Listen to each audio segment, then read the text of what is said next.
बिस्मिल्लाह रहमान रहीम।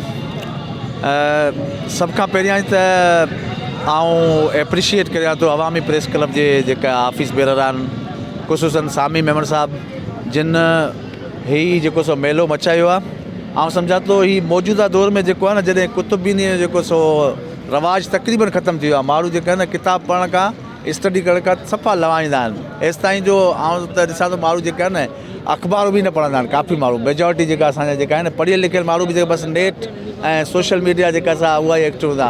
इन माना मूंखे जेका असां इन ऊंदाईअ में हिकु रोशनी किरण नज़र आई आहे ऐं उमेद त असांजा जेके स्टूडेंट आहिनि, असांजा जेके नौजवान आहिनि, हिन मां फ़ाइदो वठंदा ऐं हिन सां जेको सो असांजे नौजवाननि में जेको सो पढ़ाई लिखाई जो जेको सो शऊर वधंदो ऐं कुतुबीनीअ जो जेको रवाज जेको आहिस्ते आहिस्ते ख़तमु थींदो वञे, उनखे वरी जेको सो अपग्रेड थींदा।